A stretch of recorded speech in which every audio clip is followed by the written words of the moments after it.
Hey, everybody, I want to talk about the dumbing down of America.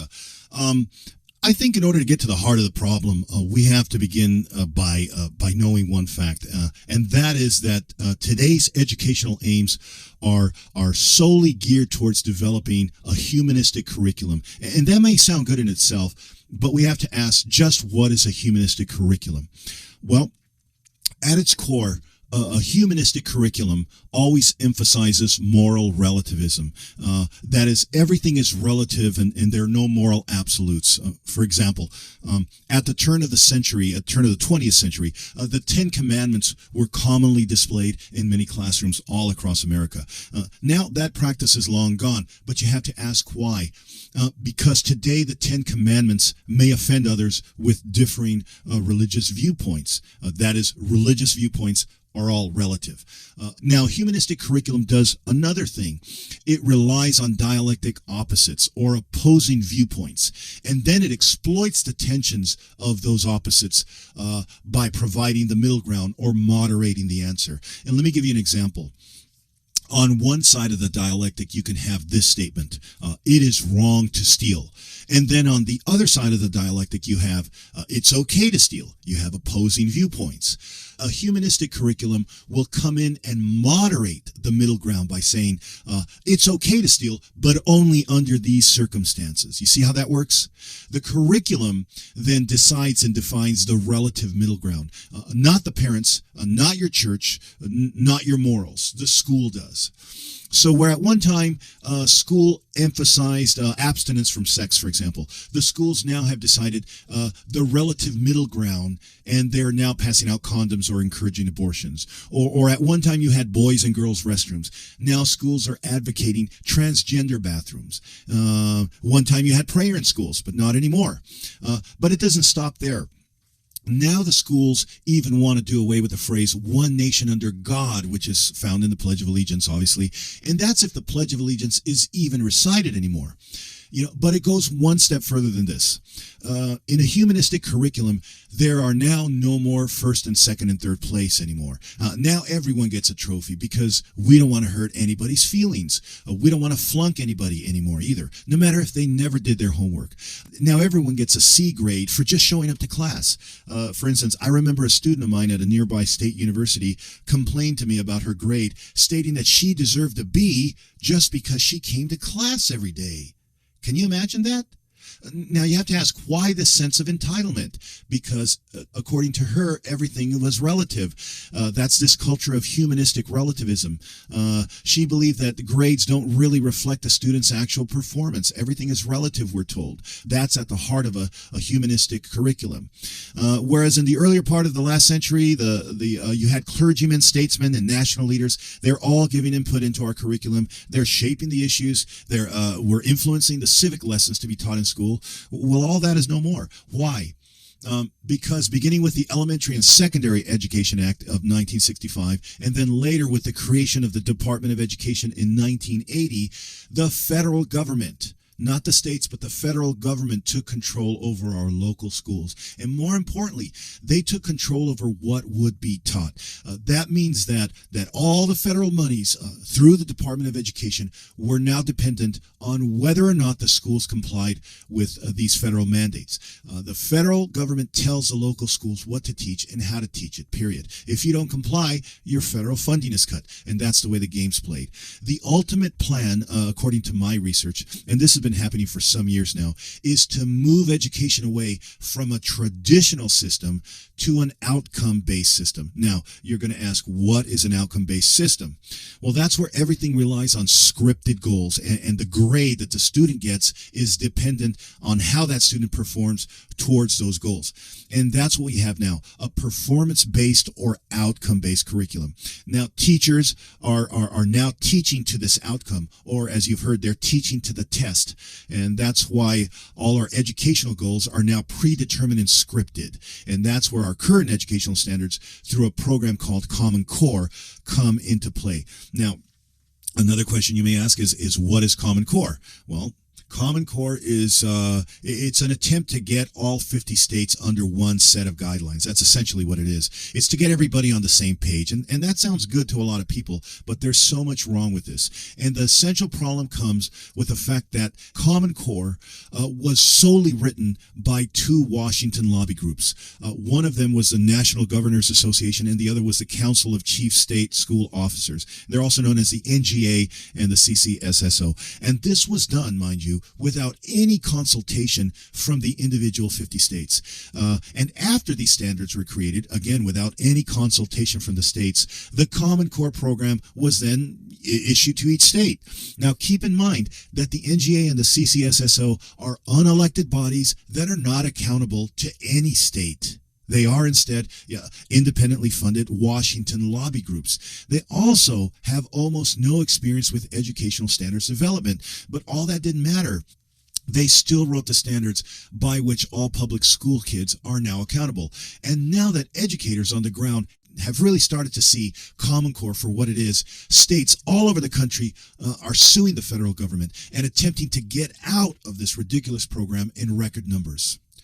From my research, the main objective to Common Core really is that the Department of Education that was created in 1980, which administrates Common Core, is looking more and more like an unconstitutional dictatorship rather than what it was meant to be, a federal overseer of policy. And I say this because the competency of teachers themselves are now being assessed and judged by how well their students perform to the scripted outcome-based goals of Common Core. And a lot of teachers' unions are up in arms about this because they're losing more and more control over how their teachers, how their clients are being evaluated. Instead, the bureaucrats in Washington, D.C. are now in control over that. Now, consider this fact.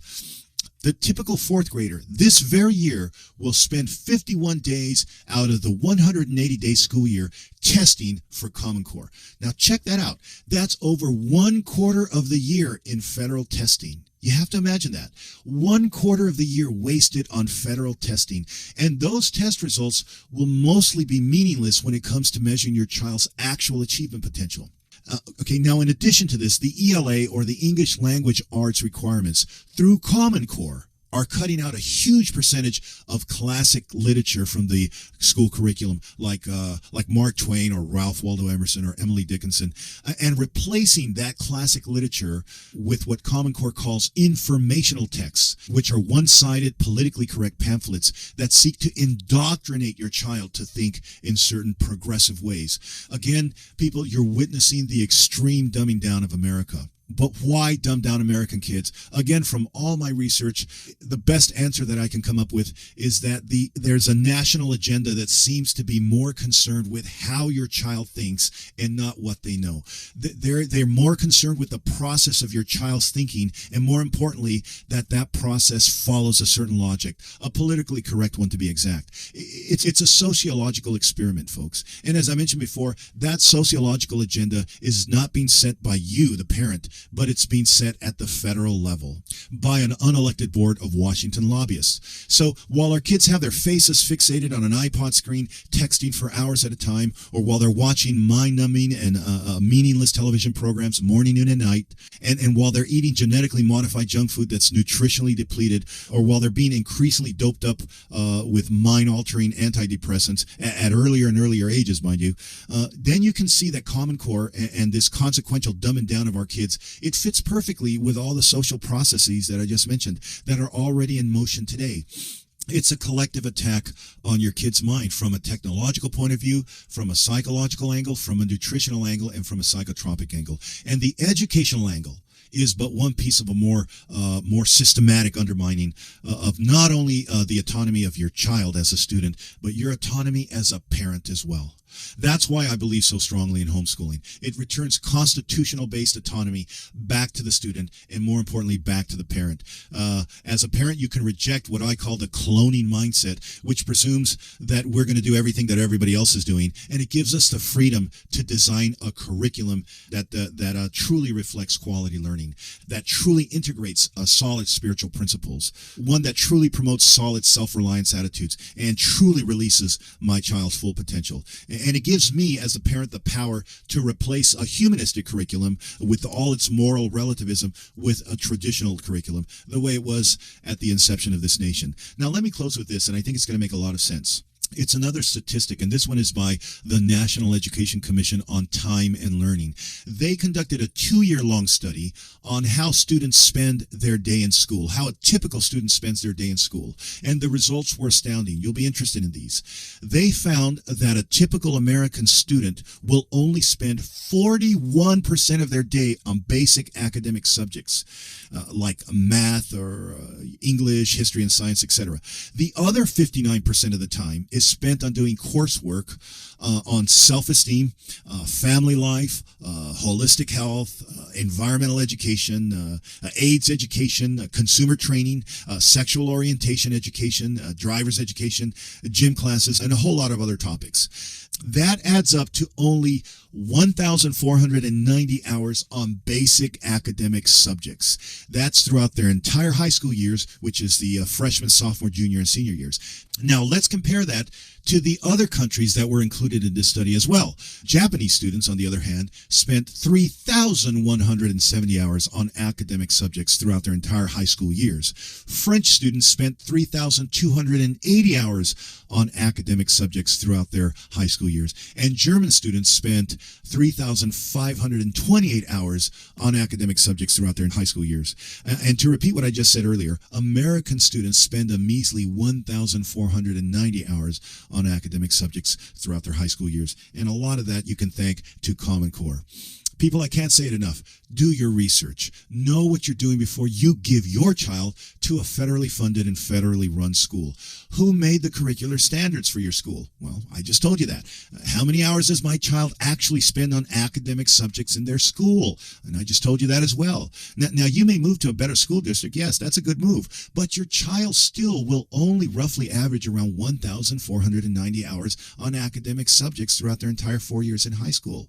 And while you're paying up the yazoo to live in that so-called better school district, just remember that Japanese students are spending 3,170 hours on academic subjects, and French students are spending 3,280 hours on academic subjects, and German students are spending 3,528 hours on academic subjects throughout their entire high school years. Once again, more than your child. And to add another statistic here, the National Research Council has stated that the very top % of advanced placement students in America's best school districts are not any better than the average student in other countries. Or let me put it another way. The average student in other countries is equal to or better than the top % of advanced placement students in America's best school districts. It's a sham, folks, and you've been duped. But here's the real kicker. A properly homeschooled kid can easily surpass all these countries and do far better, easily, and do it at only a fraction of the cost. Only a fraction of the cost, folks. I've seen it with my own eyes. I've seen it with other homeschool families that I personally know. Again, I'm not trying to force anything on you. It's your choice. It's your child. It's your money. But the stakes couldn't be any higher. The question remains, now that you know the facts, what will you do?